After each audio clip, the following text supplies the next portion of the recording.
Chris Hurley. This is Chris Kelso. We're with Russell and Abbott Heating and Cooling. We're here in a typical garage in Maryville looking at a 17-year-old furnace. This may look something like yours does at home.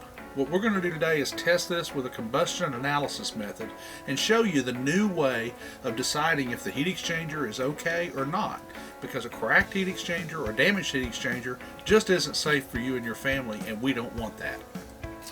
Alright, the old way of checking these heat exchanger was mainly a visual check.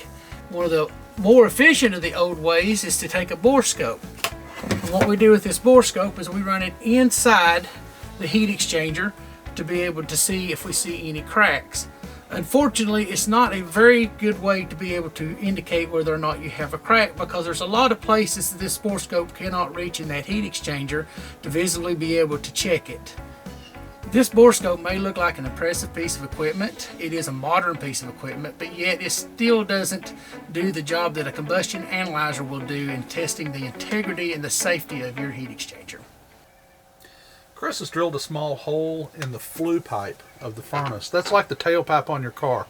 It's where the exhaust from the machine comes up and exits to outside. He's inserting a probe in that that's tied to the combustion analyzer.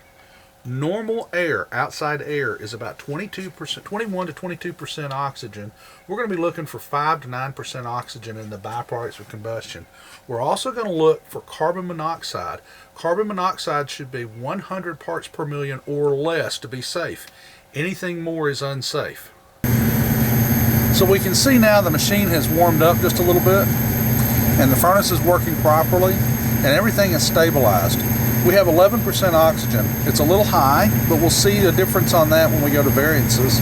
We have 22 parts per million of carbon monoxide, and our gas temperature of this pipe is 102.9 degrees. That's normal for a high efficiency furnace like this.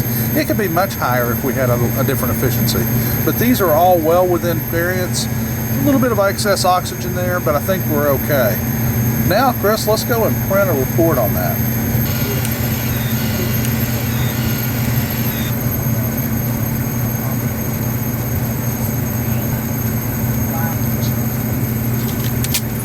This is the only correct way that we have to properly test for a cracked heat exchanger. Anything else, we might be unsafe. We have to have this safe for your home before we will certify it. For a limited time, Russell and Abbott's offering a free second opinion. We want you to be safe.